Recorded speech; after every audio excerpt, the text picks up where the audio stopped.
All right, guys, so I want to go ahead and go over the notes with the history of astronomy. So this is Learning Goal D, and our goal is to be able to investigate events of the past to better understand the history of astronomy.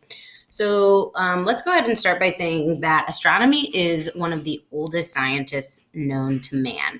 I think when we think of kind of like ancient times, there's always kind of this mystery when you look up in the sky and you say, what are all of these beautiful, brilliant, bright lights that are shining? And what is this ball of heat and energy that allows plants to grow and warms us? And what is this bright shining ball that is the moon, right? So we didn't really know a lot about it until the invention of the telescope in the early 1600s. And then we were able to kind of get a better picture of what was going on in space. One of the first things that comes to mind when we're talking about understanding our past view of astronomy in the solar system is the geocentric versus heliocentric model. So originally, the solar system was thought to have a geocentric model, which kind of makes sense. We thought that the Earth was in the center and that everything revolved around it. When you watch the Copernicus video on Brain Pop, you'll understand this better.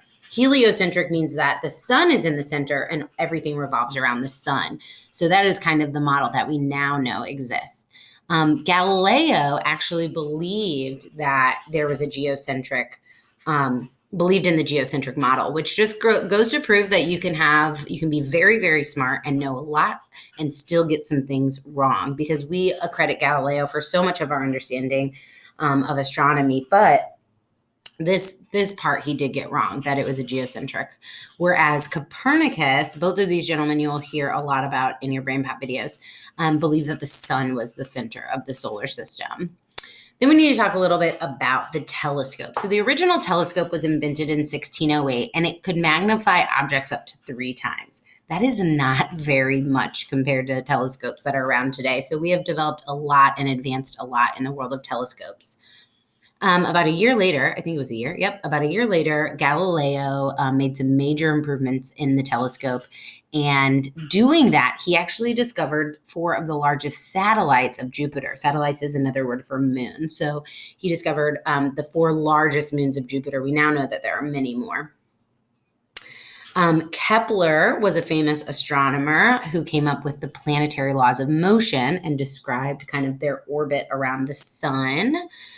And then Isaac Newton is really, really important to astronomy as well. He's also a mathematician and knew a lot about physics, but physics is so important when we're talking about astronomy. And he kind of came up with this idea of the law of universal gravitation, and kind of explained how objects are gravitationally pulled towards one another, not just objects being pulled towards Earth, but in the sense of the larger solar system as well. Then we jump ahead quite a bit, about 300 years, and we get to kind of our modern day. A lot of things jump forward in the 1950s, 1960s, when we started the space race between ourselves, the United States, and the Russians, trying to get into space. We don't want to just know more about it. Now we want to try to get there. So to learn more about that, you can click on the space race link as well. And then here's a little timeline of kind of all of the really important things that we talked about. So just in early AD, just kind of starting to think about the solar system. What is it? And naming it geocentric. And then realizing maybe that's not right, and coming up with the heliocentric model. Understanding the orbits of planets, in the invention of the telescope, huge, huge, huge.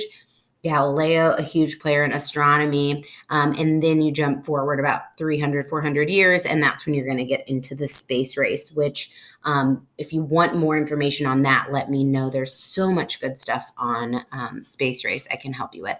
And that's basically all of our notes. If you have any questions, please message your teacher on Canvas.